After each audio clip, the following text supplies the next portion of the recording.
Hello दोस्तों, कल हम लोगों ने देखा था लुसेंट सामान्य ज्ञान का मॉडर्न इंडिया कैसे पढ़ें जो लंबे समय तक याद रहे। तो वो वीडियो आप लोग को बहुत अच्छा भी लगा था, और जो वो वीडियो नहीं देखे हैं तो सबसे पहले उसे देखें, तब आप ये वीडियो देखिएगा तो ज़्यादा समझ में आएगा। तो कल हम लोगों ने लॉर्ड वेलेस्ली तक कंप्लीट किया था। लॉर्ड वेलेस्ली तक कल हम लोगों ने कंप्लीट किया था। 1700 लॉर्ड वेलेस्ली के शासनकाल 1798 से लेकर के 1793 से लेकर के 98 तक का है। ठीक है, हम लोगों ने यहाँ तक कंप्लीट किया था। अब आज हम लोग पूरा गवर्नर जनरल ख़त्म करेंगे कि कौन कौन सा इम्पोर्टेंट है, किससे पढ़ना है और किसे छोड़ना है। सबसे मोस्ट इम्पोर्टेंट किसी भी एग्ज़ाम के लिए यही है कि किसे पढ़ना है और किसे छोड़ना है। ठीक है, तो आज हम लोग देखेंगे कि किसे किसे छोड़ना है और किसे किसे पढ़ना है। ठीक है, चलिए हम लोग अब क्लास स्टार्ट करते हैं। जॉर्ज वार्लो सब नहीं देखना है। जॉर्ज वार्लो सब नहीं देखना है। प्रथम लॉर्ड मिंटो प्रथम भी नहीं देखना है। लॉर्ड हेस्टिंग्स से बहुत सारे क्वेश्चन आते हैं, तो इसमें से देखना है।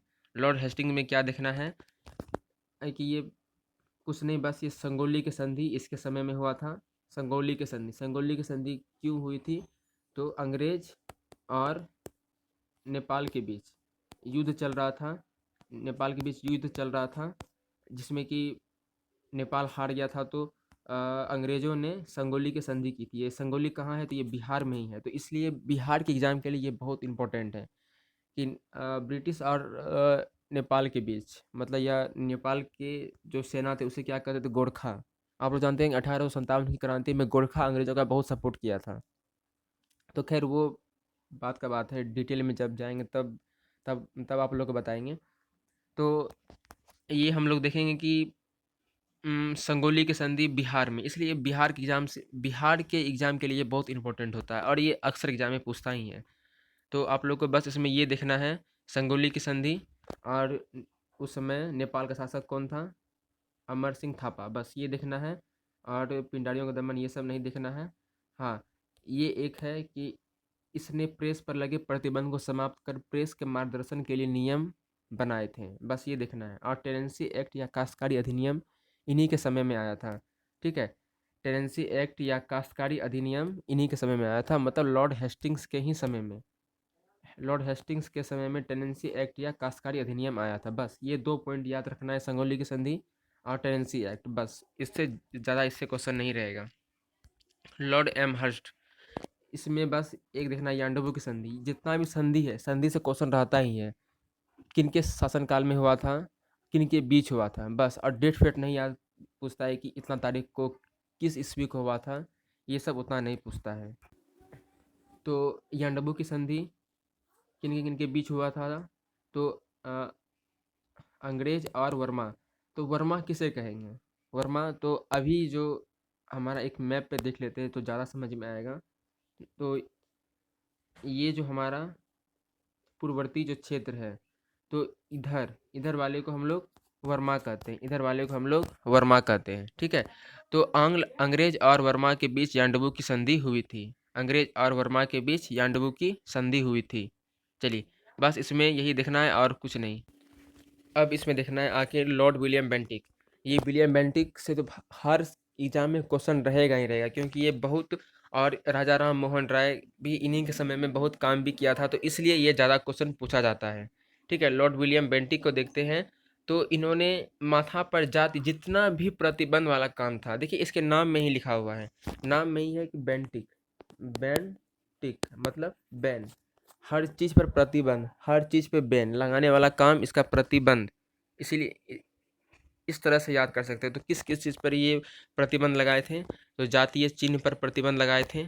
जातीय चिन्ह पे कान में बाली ना पहनना, इसलिए वेल्लोर के सैनिकों ने विद्रोह कर दिया था। अब 1833 का चार्टर एक्ट भी इसी के समय में पास हुआ था। ठीक है, और ये बहुत इंपॉर्टेंट है कि किस एक्ट के तहत बंगाल के गवर्नर जनरल को भारत का गवर्नर जनरल कहा गया। ठीक है, किस एक्ट के तहत बंगाल के गवर्नर जनरल को भारत का गवर्नर जनरल कहा गया? तो 1833 के चार्टर एक्ट के तहत बंगाल के गवर्नर जनरल को भारत का गवर्नर जनरल बना दिया गया। और इस प्रकार भारत का पहला गवर्नर जनरल कौन हुआ? तो Lord William Bentinck. Lord William Bentinck. तो गवर्नर जनरल सब क्या हुआ ये देखते हैं। तो जब सबसे पहले थोड़ा सा लुसेंट से हट रहे हैं, तो सबसे पहले क्या हुआ था कि आपका रॉबर्ट क्लाइव जो आया था, या लॉर्ड क्लाइव, 1757। ठीक है, तो ये बंगाल का गवर्नर था। और फिर इसके बाद वारेन हेस्टिंग्स। वारेन हेस्टिंग्स ये बंगाल के गवर्नर को, फिर ये मद्रास में भी था और बम्बई में भी था। तो इधर भी गवर्नर था, इधर भी गवर्नर था। फिर जब गवर्नर जनरल बना, तो ये सबको बंगाल के गवर्नर जनरल के अधीन कर दिया गया। फिर अब उसके बाद जब बंगाल के गवर्नर जनरल के अधीन किया, तो फिर ये 1833 का जब एक्ट आया, तो इसमें क्या किया कि इसके पूरा गवर्नर जनरल को, ये सिर्फ जो बंगाल का गवर्नर जनरल था, इसे भारत का गवर्नर जनरल बना दिया गया। इसे भारत का गवर्नर जनरल बना दिया गया। ठीक है, तो इसलिए भारत का पहला governor general Lord William Bentinck को कहेंगे। चलिए अगला क्वेश्चन। तो बंगाल का प्रथम गवर्नर जनरल वारेन हेस्टिंग्स था। और भारत का पहला गवर्नर जनरल, इसमें देखिए बहुत कंफ्यूज होता है कि बंगाल का अंतिम गवर्नर जनरल और भारत का प्रथम गवर्नर जनरल, तो ये विलियम बेंटिक होगा। ठीक है, ये याद रखिएगा। और जब अभी तो सिर्फ मैंने लुसेंट को लेकर के चल रहा है, तो अभी बस शॉर्ट शॉर्ट जितना है, किस तरह से पढ़ना है, क्या पढ़ना है, वही। फिर ये सब का डिटेल भी क्लास आएगा, तो आप लोग उसे भी देखेंगे तो ज़्यादा समझ में आएगा। तो बस ये सब पढ़ना है। फिर राजा राम मोहन राय के संयोग से सती प्रथा को प्रतिबंधित किया, मतलब समाप्त किया। और फिर ये धारा 17, थोड़ा धारा भी याद रखेंगे, धारा भी एग्जाम में पूछता है। और विधवाओं को सती होने से इसे रोका। ठीक है, विधवाओं को सती मतलब अगर किसी का हस्बैंड मर गया, तो उसी के अर्थी पे जिसके हस्बैंड को मरा, उसकी पत्नी को लेटा करके उसे भी जला दिया जाता था। तो इसे ही सती प्रथा कहते थे। तो ये विलियम बेंटिक ने इसे बंद कर दिया। विलियम बेंटिक ने इसे बंद कर दिया। चलिए अब आते हैं अगला। अगर देखते हैं कि अकबर और मराठा सती प्रथा पर भी रोक लगाने का प्रयास किया था, ये सब नहीं। हाँ, ये ठगी प्रथा को भी कर्नल स्लीमैन की सहायता से समाप्त किया था, ये भी देख लेंगे। कर्नल स्लीमैन की सहायता से ठगी प्रथा को समाप्त किया था। और कलकत्ता में मेडिकल कॉलेज की स्थापना, ये सब नहीं। और इसी के समय में मैकाले की अनुशंसा पर अंग्रेजी को शिक्षा का माध्यम बनाया गया था। तो ये सब नहीं देखना, बस इसमें भी 3-4 पॉइंट। और इधर उधर हम जाते रहें। शिशु बालिका, इसमें देखिए 4 पॉइंट कौन कौन सा, शुरू से देख लेते हैं। तो जातीय चिन्ह लगाने से मना किया। ये भारत का पहला गवर्नर जनरल था, 2 हुआ। और तीसरा, ये राजा राम मोहन राय के संयोग से सती प्रथा को समाप्त किया, 3 हुआ। और चौथा, धारा 17 के तहत, 4 हुआ। और पांचवा हुआ कि कर्नल स्लीमैन की सहायता से ठगी को समाप्त किया, ठगी प्रथा को समाप्त किया। और छठा हम लोग देखते हैं, इधर तो नहीं है। तो छठा, इसने शिशु बालिका की हत्या पर प्रतिबंध किया। बस इतना ही देखना है। चलिए अगला आते हैं।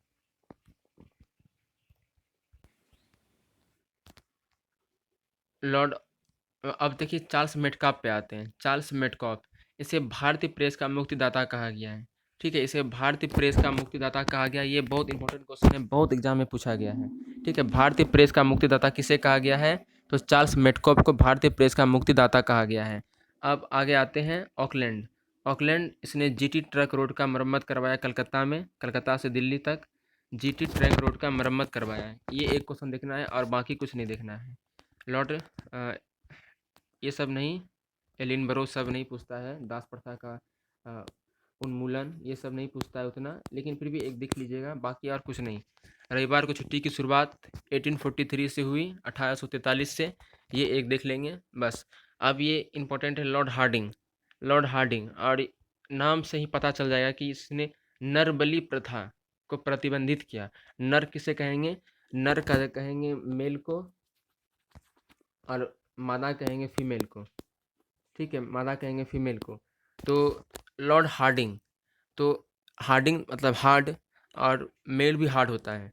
तो हार्ड हार्ड करके इसे प्रतिबंधित किया। ऐसे ही याद होगा।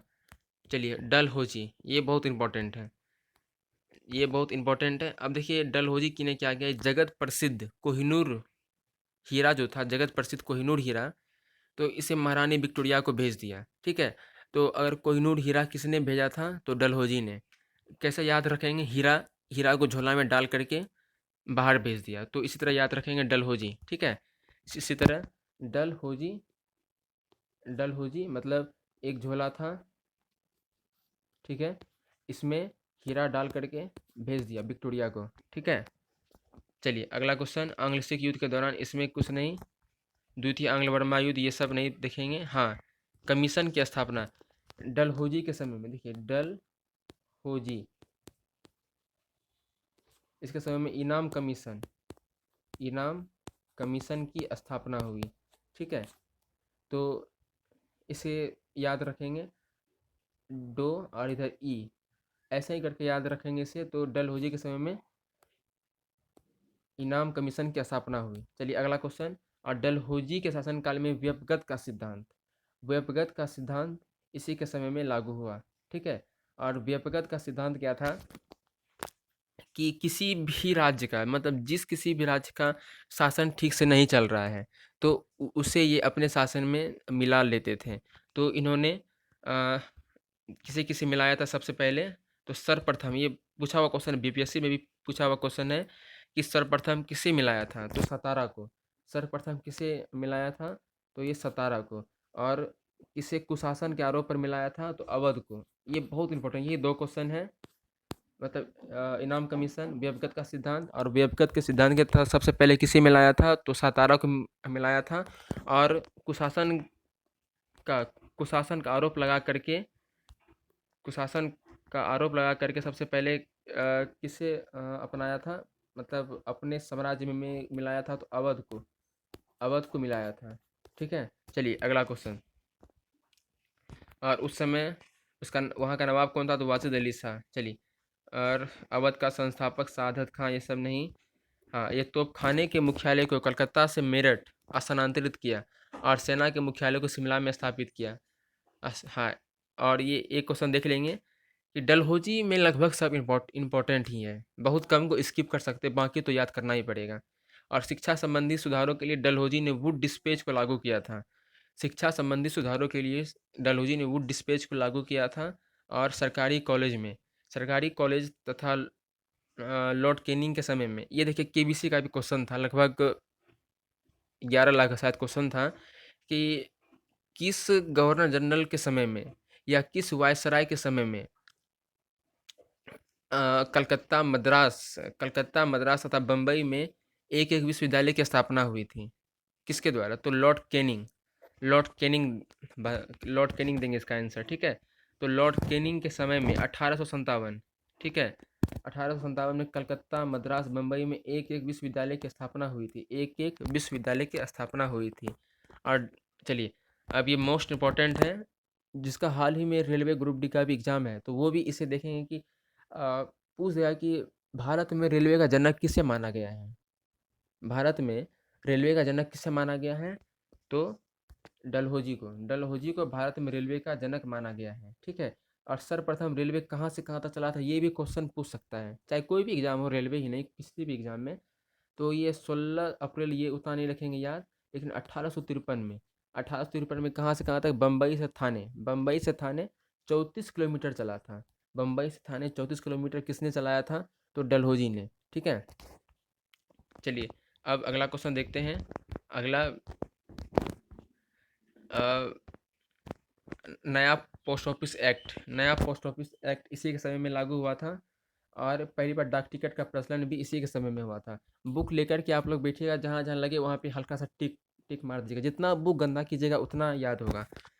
चलिए, इसने पृथक रूप से भारत में पहली बार सार्वजनिक निर्माण विभाग की भी स्थापना की थी, और इसने लोक सेवा विभाग की स्थापना की, ये सब नहीं है। हाँ, और ये बिजली तार सेवा भी इसने शुरू किया था, बिजली तार सेवा भी इसने शुरू किया था। और इसने शिमला को ग्रीष्मकालीन राजधानी भी बनाया था। जब मई जून सब में जब यहाँ बहुत गर्मी होता था, तो इसने अपनी राजधानी शिमला बना लिया, क्योंकि वहाँ ठंडी रहती थी इसलिए। और इधर तो कुछ नहीं याद रखना है। और सिविल सेवा की परीक्षाओं के लिए उम्र की सीमा 18 से 23 वर्ष तक किया। बस ये इसमें से देख लिए कौन कौन सा याद रखना है। तो ये कोहिनूर हीरा, द्वितीय आंग्ल वर्मा युद्ध, ये सब कमीशन याद रखना है। व्यवगत का सिद्धांत सबसे पहले किसी में लाया और कुशासन के आरोप पे किसी में लाया, ये देख लेंगे। और शिक्षा संबंधी सुधारों के लिए वुड डिस्पेच को लागू किया, ये देख लेंगे। और लॉर्ड कैनिंग ने कलकत्ता, मद्रास, बम्बई, ये देख लेंगे। और रेलवे का जनक किसे माना गया है, ये देख लेंगे। कब रेलवे चलाया गया, ये देखेंगे। कहाँ से कहाँ तक चलाया गया, कितना किलोमीटर चलाया, ये देख लेंगे। और इसके समय में नया पोस्ट ऑफिस एक्ट आया, ये देखेंगे। पहली बार डाक टिकट का प्रचलन हुआ, ये देख लेंगे। और बिजली तार सेवा इसके समय में शुरू हुआ। और ग्रीष्मकालीन राजधानी शिमला किसने बनाया, तो डलहौजी ने बनाया। बस इतना ही इसमें देख लेंगे। और सिविल सेवा परीक्षा के लिए 18 से 23 वर्ष रखी गई इसी के समय में। चलिए अब एक देख लेते हैं इसमें। सत्येंद्रनाथ टैगोर पहले भारतीय थे जिन्होंने 1863 ईस्वी में लंदन में सिविल सेवा की परीक्षा में सफलता प्राप्त की। तो ये कौन, सत्येंद्रनाथ टैगोर ने। ऐसे देखिए, भारत में टैगोर फैगोर सब कुछ नहीं होता है। जैसे कि रविन्द्रनाथ टैगोर उसको बोलते हैं, उसके पिता को देवेंद्रनाथ टैगोर बोलते हैं, जो तत्वबोधिनी सभा सबसे संबोधित थे। नहीं, तत्वबोधि नहीं, ऐसे कुछ था। हाँ, तत्वबोधिनी ही है। और इससे पहले ज्ञानवर्धनी में ये देवेंद्रनाथ टैगोर सब थे, तो जो कि रविन्द्रनाथ टैगोर के पिता थे। तो रविन्द्रनाथ टैगोर को यहाँ का टाइटल नहीं है। जैसे कि नाम था, एक मिनट, हाँ, जैसे कि नाम था रविंद्र नाथ ठाकुर, नाम था ठाकुर। और ब्रिटिश लोग ठाकुर नहीं बोल पाते थे, इसलिए वो लोगों ने ठाकुर को ठेकोर ठेकोर बोलते बोलते टैगोर कर दिया इसे। तो इसीलिए हम लोग भी रविन्द्रनाथ टैगोर इसको बोलने लगे। ठीक है, तो यही नाम था इसका। और देवेंद्रनाथ टैगोर का अगर बात आया तो देवेंद्रनाथ टैगोर के बारे में देख लेंगे कि ये राजा राम मोहन राय के विचार को प्रसार किया था। ठीक है, राजा राम मोहन राय के विचार को प्रसारित किया था। और ब्रह्म समाज में ईश्वर चंद्र विद्यासागर और अश्विनी कुमार दत्त भी थे। ब्रह्म समाज किसने स्थापित किया था, तो राजा राम मोहन राय। ठीक है, राजा राम मोहन राय। राजा राम मोहन राय अभी मैंने बताया किसके शासनकाल में था, तो विलियम बेंटिक। ठीक है, सती प्रथा प्रतिबंध, तो बैन से बेंटिक। ठीक है, ये याद रखिएगा। चलिए अब आते हैं अगला। डलहौजी ने भी नर बलि प्रथा को रोकने का प्रयास किया था। इससे पहले किसने किया था, तो लॉर्ड हार्ड, पुरुष भी हार्ड और लॉर्ड हार्डिंग भी। तो ये याद रखेंगे। तो लगभग में बंद नहीं हुआ था, तो डलहौजी ने भी इसे रोकने का प्रयास किया था। अब आते हैं कैनिंग, और इसी के समय में 1857 का विद्रोह हुआ था। तो इस समय तक 1857 से पहले तक कंपनी का ही नियंत्रण था भारत पे। और और ब्रिटिश संसद का अप्रत्यक्ष रूप से नियंत्रण था। लेकिन अब 1857 की ईस्वी के बाद डायरेक्ट नियंत्रण हो गया। 1857 के बाद डायरेक्ट नियंत्रण हो गया। तो अब गवर्नर जनरल का पद हटा करके गवर्नर जनरल का पद हटा करके गवर्नर जनरल का पद हटा करके इसे वायसराय कर दिया गया। तो इसलिए भारत का प्रथम वायसराय लॉर्ड कैनिंग बना। ठीक है, चलिए अगला देखते हैं। चलिए, लॉर्ड कैनिंग ये अंतिम गवर्नर जनरल एवं प्रथम वायसराय था। और इसी के समय में ऐतिहासिक विद्रोह जो हुआ, ऐतिहासिक विद्रोह 1857 का इसी के समय में हुआ। और भारत का शासन कंपनी के हाथों से ब्रिटिश सरकार के नियंत्रण में चले गया, ये देख लेंगे। और 1861 में उच्च न्यायालय अधिनियम बनाया गया, और जिसके अनुसार पुरानी सुप्रीम कोर्ट को सदर अदालत, ये सब समाप्त कर दिया। पुरानी सुप्रीम कोर्ट सबको भी समाप्त कर दिया। और इसके बाद कलकत्ता, मद्रास और मुंबई में एक एक उच्च न्यायालय की स्थापना किया गया। देखिए, उच्च न्यायालय कहाँ होता है, राज्य में उच्च न्यायालय होता है और केंद्र में सुप्रीम कोर्ट होता है। उच्च न्यायालय को ही हम लोग हाई कोर्ट कहते हैं और सुप्रीम कोर्ट को उच्चतम न्यायालय कहते हैं। ठीक है, चलिए अब आगे। 1866 में 1866, इससे पहले ये देख लिए। 1866 में आगरा में उच्च न्यायालय की स्थापना की गई। आगरा में उच्च न्यायालय की स्थापना की गई। और कैनिंग के समय में विधवा पुनर्विवाह अधिनियम लागू किया गया। और पहला कानूनी विधवा अरे विवाह ईश्वरचंद विद्यासागर की प्रेरणा की देखरेख में संपन्न हुई, ये देख लेंगे। और इसी के समय में महालेखा परीक्षक पद का सृजन किया गया। और वर्तमान में अभी भी महालेखा परीक्षक का पद है। और स्वतंत्रता के बाद नियंत्रक महालेखा परीक्षक ये पद कहलाया, परीक्षक कहलाया। ठीक है। और 1858 अधिनियम के तहत मुगल सम्राट पद को भी समाप्त कर दिया गया।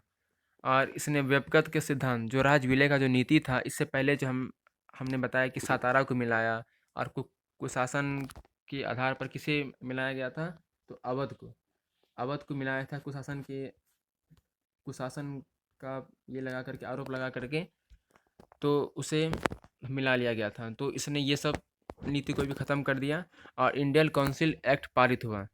चलिए अब लॉर्ड एल्गिन, ये सब नहीं, भावी आंदोलन का दमन किया, ये एक पॉइंट देख लीजिएगा। और ये सब नहीं।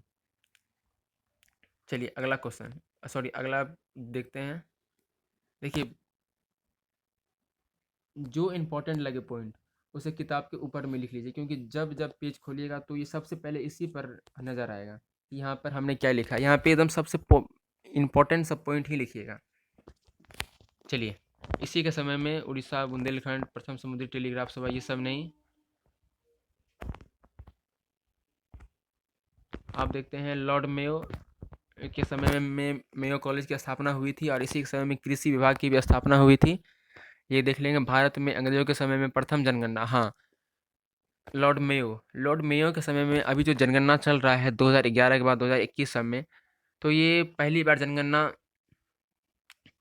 किसके समय में हुआ था, तो लॉर्ड मेयो के समय में 1872 ईस्वी में हुआ था। 1872 ईस्वी में हुआ था। और अस्थाई जनगणना मतलब हर 10 साल में ही अब शुरू होगा, तो 1881 में रिपन के समय में हुआ था, जो हम लोग आगे देखेंगे। तो जनगणना का स्टार्ट वैसे लॉर्ड मेयो के शासनकाल में 1872 में ही हुआ था। चलिए अगला देखते हैं। नॉर्थ ब्रुक, ये सब नहीं, कुका आंदोलन देख लेंगे। और लिटन ने रिचर्ड स्ट्रेची का अध्यक्षता, अकाल आयोग, ये सब नहीं देखेंगे। हाँ, ब्रिटेन की विक्टोरिया को कैसर हिंद की उपाधि किसके द्वारा दिया गया था, लिटन ने ब्रिटेन की महारानी को, विक्टोरिया को कैसर हिंद की उपाधि दिया गया था। और बताइए कि कैसर हिंद की उपाधि भारतीय स्वतंत्रता सेनानियों में किससे दिया गया था, ये आप लोग कमेंट में बताएंगे। चलिए अगला क्वेश्चन। मार्च 1878 में लिटन ने भारतीय समाचार पत्र अधिनियम वर्नाक्यूलर प्रेस एक्ट पारित किया।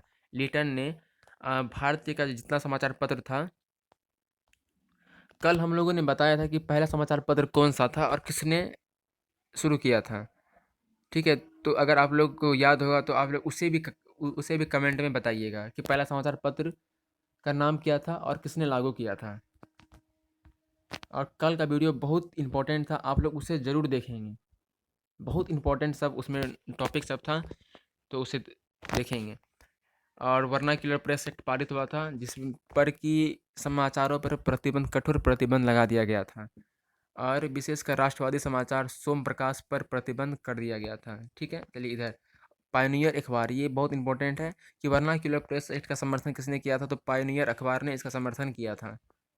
ये देख लिए। और सिविल सेवा में परीक्षा की अधिकतम आयु सीमा 21 से घटाकर 19 वर्ष कर दी थी। 19 वर्ष में ही सिविल सेवा का अंतिम एज था। ये बहुत ख़राब सब काम किया था लिटन। और ये सब तो नोट वाला तो देख ही लेंगे, ये सब भी देख लेंगे, उतना कोई खास नहीं है। रिपन से बहुत बहुत क्वेश्चन आता है कि किसी, क्योंकि इसे स्थानीय स्वशासन का जनक कहा जाता है, क्योंकि ये भारत के लिए बहुत अच्छा काम भी किया था। प्रधानमंत्री ग्लेडस्टोन के परामर्श पर रिपन ने सर्वप्रथम समाचार पत्रों की स्वतंत्रता को बहाल करते हुए वर्नाक्यूलर प्रेस एक्ट को समाप्त कर दिया। लिटन ने लगाया वर्नाक्यूलर प्रेस एक्ट को और रिपन ने हटा दिया। ठीक है। और समाचार पत्र को अन्य सुविधा भी दी गई उसके बाद। और इन्होंने फिर सिविल सेवा की आयु को 19 वर्ष से बढ़ा करके 21 वर्ष कर दिया। 19 वर्ष से बढ़ाकर 21 वर्ष कर दिया। चलिए अगला पेज देखते हैं। इन्होंने स्थानीय स्वशासन की शुरुआत की, ये सब देख लेंगे। नियमित जनगणना करवाई 1881 में, अभी मैंने आपको बताया था नियमित जनगणना 1881 में नियमित जनगणना करवाई किसने? रिपन ने 1881 में, ये याद रखिएगा। अब और इस जनगणना में इसने हैदराबाद और राजपूताना को ऐड नहीं किया था, मतलब नहीं जोड़ा था, उसे छोड़ करके ही जनगणना किया गया था। अब इसमें लगभग भारत का 20% भाग छूट गया था। अब प्रथम कारखाना अधिनियम किसके शासनकाल में लाया गया था? तो रिपन ने 1881 में प्रथम कारखाना अधिनियम लाया गया था। अगर आप लोग बीपीएससी में, एक बात बता देते हैं, बीपीएससी में अगर आप लोग एलएसडब्ल्यू अगर लेंगे, ये सब वैकल्पिक सब्जेक्ट हुआ, ऑप्शनल सब्जेक्ट, तो ये प्रथम कारखाना अधिनियम से हर साल एक क्वेश्चन रहता ही है 38 नंबर का। तो प्रथम कारखाना अधिनियम रिपन के द्वारा ही लाया गया था। और इसमें क्या था कि कारखाना अधिनियम में कि 7 वर्ष से कम उम्र की का जितना बच्चा है उससे काम नहीं लिया जाएगा, और 7 से 12 वर्ष का जितना भी बच्चा है उसे 9 घंटे तक ही काम करवाना है, उससे ज़्यादा नहीं। और इसने चाय कॉफ़ी नील की खेती पर इसे लागू नहीं किया था। चाय कॉफ़ी और नील की खेती आराम से कर सकते हैं। तभी तो बिहार में चंपारण में नील खेती के विरुद्ध आंदोलन हुआ था, तीन गठिया पद्धति। और चलिए तीन गठिया पद्धति वो सब बाद में बताएंगे। ऐसे एक बार थोड़ा जब तीन गठिया निकल गया है तो देख ले, तीन गठिया पद्धति क्या था। एक बीघा अगर आपका ज़मीन है, एक बीघा में कितना कट्ठा होता है? तो 20 कट्ठा। ठीक है। अब एक कट्ठा में कितना धूर होता है? 20 धूर। एक धूर में कितना धूर की होता है? 20 धूर की। तो ये सब नहीं भी कोई बात नहीं, तो बस इतना एक कट्ठा में कितना, एक बीघा में कितना कट्ठा होता है? 20 कट्ठा। और अंग्रेजों का कहना था कि 20 कट्ठा में पहले 5 कट्ठा, 5/20, मतलब इसका मतलब ये हुआ कि 20 कट्ठा में आपको 5 कट्ठा नील की खेती करना है। और पेड़ का इतना, नील के खेती का जो पेड़ लगाया जाता था या फसल, उसका जड़ इतना लंबा होता था कि वो ज़मीन पूरा बंजर बना देता था, इसलिए किसान इसकी खेती करना नहीं चाहते थे। फिर ये 5 से हटा करके 3 किया, इसलिए इसे तीन गठिया पद्धति, इसलिए इसको तीन गठिया पद्धति कहें। और हर एक बीघा में आपको 3 गट्ठा खेती करना ही है। और जो सबसे उपजाऊ ज़मीन होता था, अंग्रेज उसी में ये खेती करवाते थे, इसलिए सभी सभी भारतीय किसान परेशान हो गए थे। चलिए आगे देखते हैं। इधर रिपन इल्बर्ट विधेयक, हाँ, फ्लोरेंस नाइटिंगेल ने इसे भारत का उद्धारक की संज्ञा दी है। ये बहुत इंपॉर्टेंट है, ये पॉइंट, कि भारत का, रिपन को भारत का उद्धारक किसने कहा? तो फ्लोरेंस नाइटिंगेल ने इसे भारत का उद्धारक कहा है। चलिए अगला क्वेश्चन, सॉरी अगला देखते हैं। डफरिन, ये डफरिन इसी के समय में भारतीय राष्ट्रीय कांग्रेस अभी जो चल रहा है, इसी एक समय में भारतीय राष्ट्रीय कांग्रेस की स्थापना हुई थी। और किसने किया था, कहाँ किया था? तो ए ओ ह्यूम के द्वारा इसकी स्थापना की गई थी। किसकी? तो भारतीय राष्ट्रीय कांग्रेस की एओ ह्यूम के द्वारा स्थापना की गई थी। और कहाँ किया गया था? तो ये बम्बई में किया गया था। ठीक है। और जबकि इंडियन नेशनल कांग्रेस की जो स्थापना के लिए इसका पूना में होने वाला था, पूना में, थोड़ा डिटेल देख लेते हैं। पूना में होने वाला था, वैसे आगे की वीडियो में भी डिटेल होगा, डिटेल कराएंगे, पूरा हर एक टॉपिक का डिटेल होगा। तो पूना में होने वाला था, जिसका उत्तरदायित्व एओ ह्यूम को मिला था। एओ ह्यूम ये ब्रिटिश था और ये रिटायर्ड अधिकारी था, तो एओ ह्यूम को मिला था। और परंतु पूना में हैजा फैल गया, हैजा फैलने के कारण कोई वहाँ नहीं गया, इसलिए बम्बई में 1885 में इसकी स्थापना की गई। ठीक है। और जब इसका स्थापना हुआ था तो कितने लोग थे? तो ये बहुत एग्जाम में पूछा है, तो 72 लोग के द्वारा इसकी स्थापना की गई थी। 72 लोगों ने इसका सपोर्ट किया था। चलिए अब आते हैं अगला, लॉर्ड लेंसडाउन दूसरा कारखाना अधिनियम, ये सब नहीं। लेकिन द्वितीय, ये सब भी नहीं दिखना है। करजन तो दिखना ही है, क्योंकि इसी के समय में बंगाल का विभाजन हुआ था।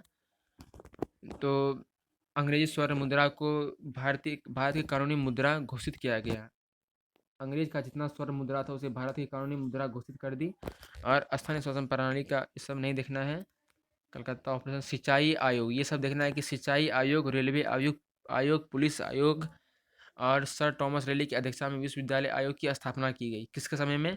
तो करजन के समय में। ये चारों पॉइंट याद रखना। सिंचाई आयोग, रेल आयोग, पुलिस आयोग और विश्वविद्यालय आयोग की स्थापना की गई, ये देख लेंगे। 1904 में भारतीय विश्वविद्यालय अधिनियम को पास किया गया 1904 में। चलिए अगला, और सर एंटीमनी ये सब नहीं, प्राचीन स्मारक परीक्षण 1904 में। हाँ, अब ये देख लेंगे कि भारतीय पुरातत्व विभाग की भी स्थापना कर्जन के समय में किया गया था। तो क्या क्या देखना है इसमें, अंग्रेज स्वर्ण मुद्रा को कानूनी मुद्रा घोषित किया, और सिंचाई आयोग, रेल आयोग, पुलिस आयोग, विश्वविद्यालय आयोग की स्थापना, और उसके बाद अकाल आयोग का गठन किया गया था, और भारतीय पुरातत्व विभाग की स्थापना। बस ये 5-6 पॉइंट याद याद रखना है, और ब्याज त्याज वाला नहीं देखना है। कृषि अनुसंधान संस्थान खोला नहीं, गुप्तचर विभाग का स्थापना इन्होंने किया। इन्होंने गुप्तचर विभाग की स्थापना किया, और विक्टोरिया मेमोरियल हॉल का भी निर्माण हुआ। ठीक है, और 1905 में बंगाल विभाजन, सबसे जो मोस्ट इम्पोर्टेंट है, बंगाल विभाजन बहुत एग्जाम में पूछा गया कई बार कि बंगाल विभाजन किस वायसराय के शासनकाल में हुआ था, तो लॉर्ड कर्जन। ये 19 जुलाई को घोषणा किया गया था, 19 जुलाई को घोषणा किया कि अब इसका बंगाल का विभाजन कर दिया जाएगा। और 1905 1905 के बाद, तो 19 जुलाई 1905 के बाद घोषणा हुआ, और 16 अक्टूबर 1905 को ये लागू हो गया। बस ये याद रखना है। और पूर्वी बंगाल और पश्चिम बंगाल, अगर मैप पे अगर देखें तो छोटा सा मैप, ये आपका सिक्किम, इधर बीच में नेपाल है,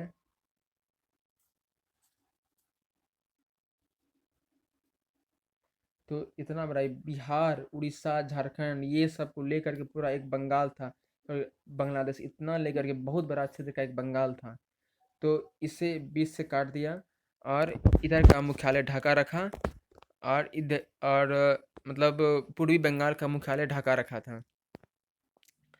चलिए अब इधर कर्जन का प्रधान सेनापति किचनर था, किचनर, कर्जन का प्रधान सेनापति किचनर था, और किचनर से इसका मतभेद हो गया, और कर्जन ने त्यागपत्र दे करके चला गया वापस ब्रिटेन।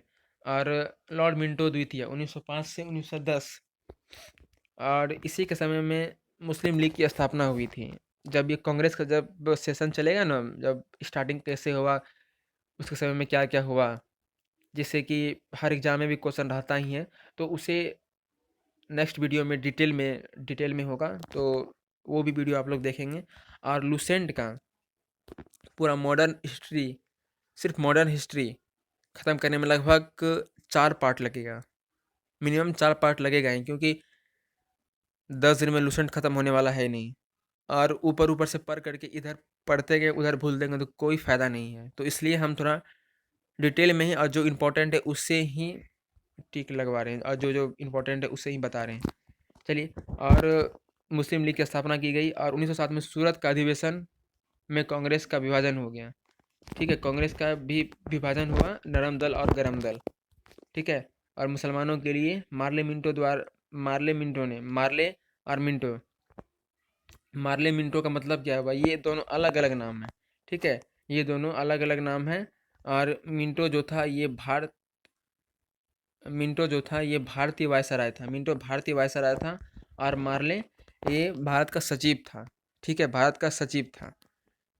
तो इन्होंने एक मुसलमानों के लिए अलग निर्वाचन के लिए एक अधिनियम पारित किया था, मार्ले मिंटो सुधार अधिनियम। ठीक है, 1909। अब हार्डिंग द्वितीय आते हैं, एक हार्डिंग नडबली प्रथा वाला, हमेशा याद रखिएगा। इसी के समय में जॉर्ज पंचम पंचम भारत आए थे, और ये हार्डिंग द्वितीय हमारे बिहार के लिए भी इम्पोर्टेंट है। और इसने बंगाल विभाजन रद्द की घोषणा की थी, और राजधानी कलकत्ता से दिल्ली स्थानांतरित किया, ये सब नोट कर लेंगे। और दिल्ली को भारत की राजधानी 1912 में बनाया गया, और लॉर्ड हार्डिंग पर दिल्ली में बम फेंका गया।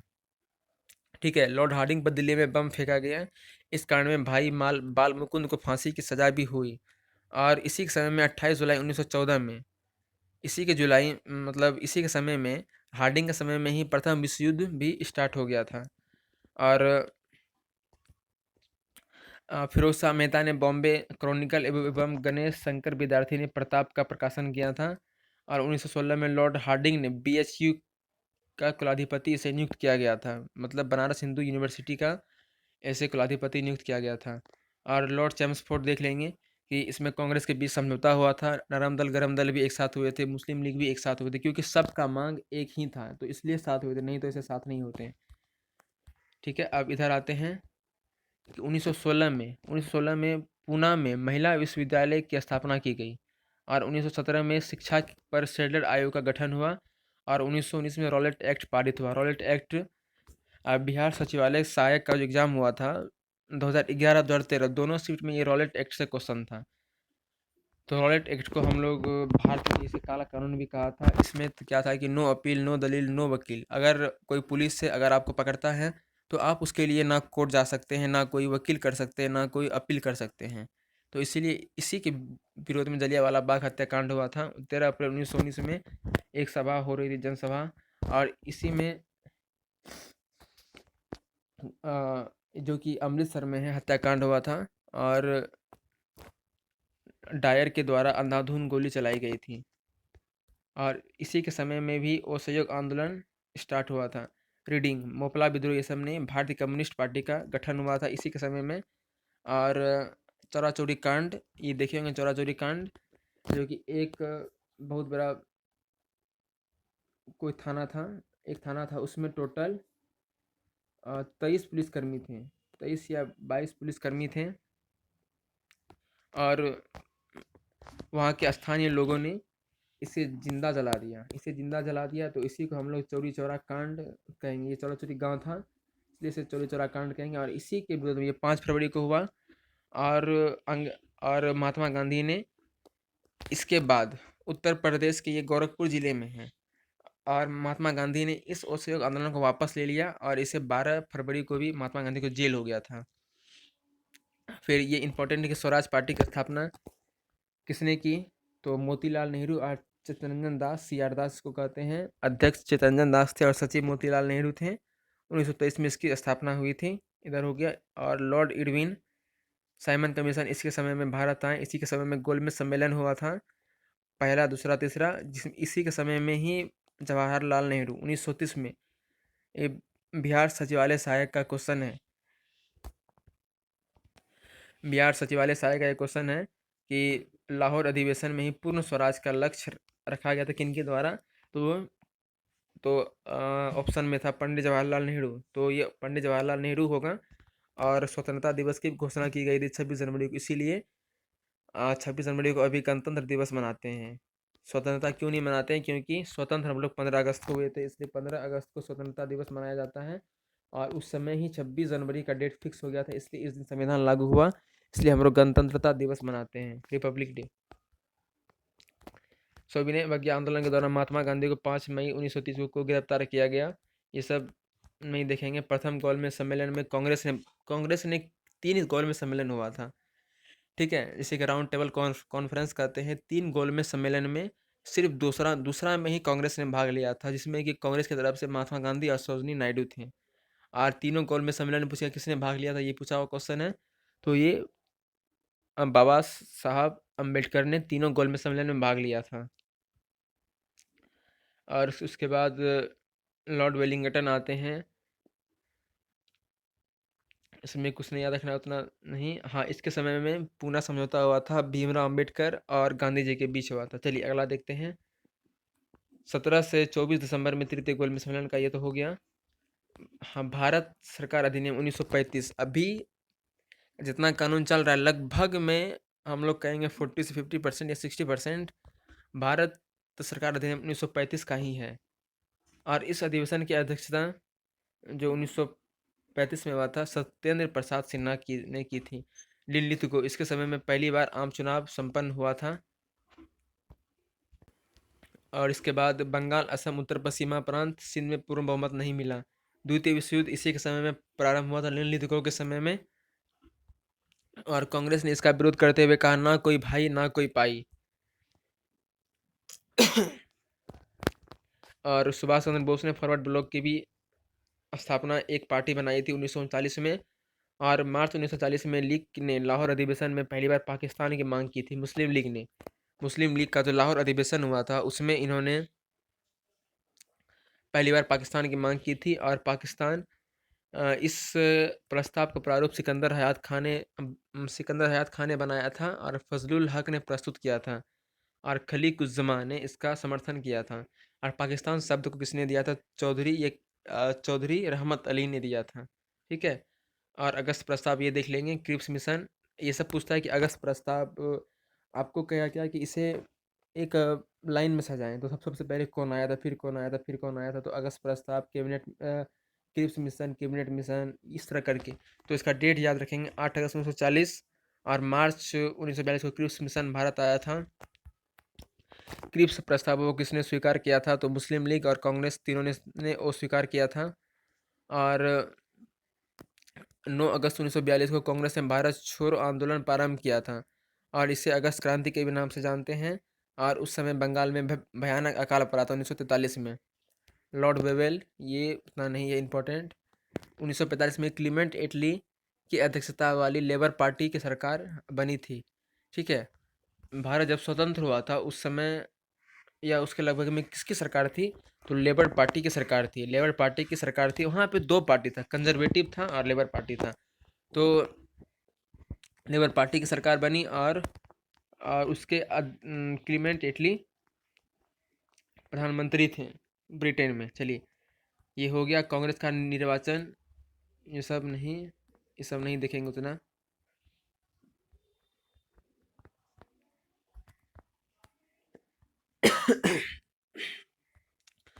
कैबिनेट मिशन भारत कब आया था? तो 1946 को कैबिनेट मिशन भारत आया था। और इस मिशन के सदस्य कौन थे? तो स्टेफोर्ड क्रिप्स, पैथिक लॉरेंस और एवी अलेक्जेंडर थे। ठीक है। इस मिशन के सदस्य, तो इसको याद करने का ट्रिक याद नहीं रहेगा। तो आप लोग एग्जाम किस लिए दे रहे हैं? पास होने के लिए। तो पास याद रखेंगे,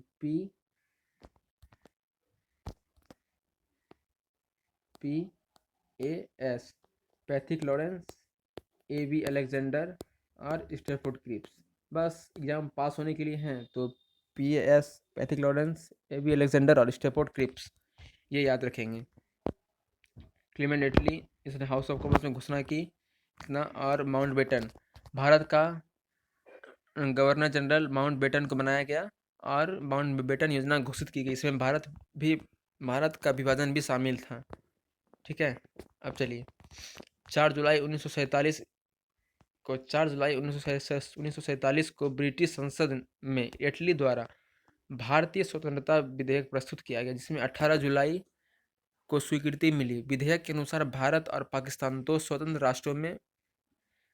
राष्ट्र की घोषणा हुई। ठीक है। भारत और पाकिस्तान दो स्वतंत्र राष्ट्र की घोषणा हुई और स्वतंत्र भारत के प्रथम गवर्नर जनरल लॉर्ड माउंटबेटन। ये 2 पॉइंट नीचे का 2 बहुत इंपॉर्टेंट है। स्वतंत्र भारत का प्रथम गवर्नर जनरल कौन था? माउंटबेटन। ठीक है, माउंटबेटन। और पूछे कि अंतिम भारतीय गवर्नर जनरल या एकमात्र भारतीय गवर्नर जनरल कौन बना था या वायसराय? राजगोपालाचारी, सी राजगोपालाचारी, चक्रवर्ती राजगोपालाचारी। ठीक है। ये याद रखेंगे, इतना पॉइंट जो बताए ये सब सारा इम्पोर्टेंट है। ठीक है, इतना इससे ही एग्जाम में रहता है और इतना एकदम इसे कवर कर लें और हम लोग चारों पार्ट कंप्लीट होने के बाद एक टोटली हिस्ट्री का 1 लाइनर भी लाएंगे, लगभग 250 से 300 क्वेश्चन।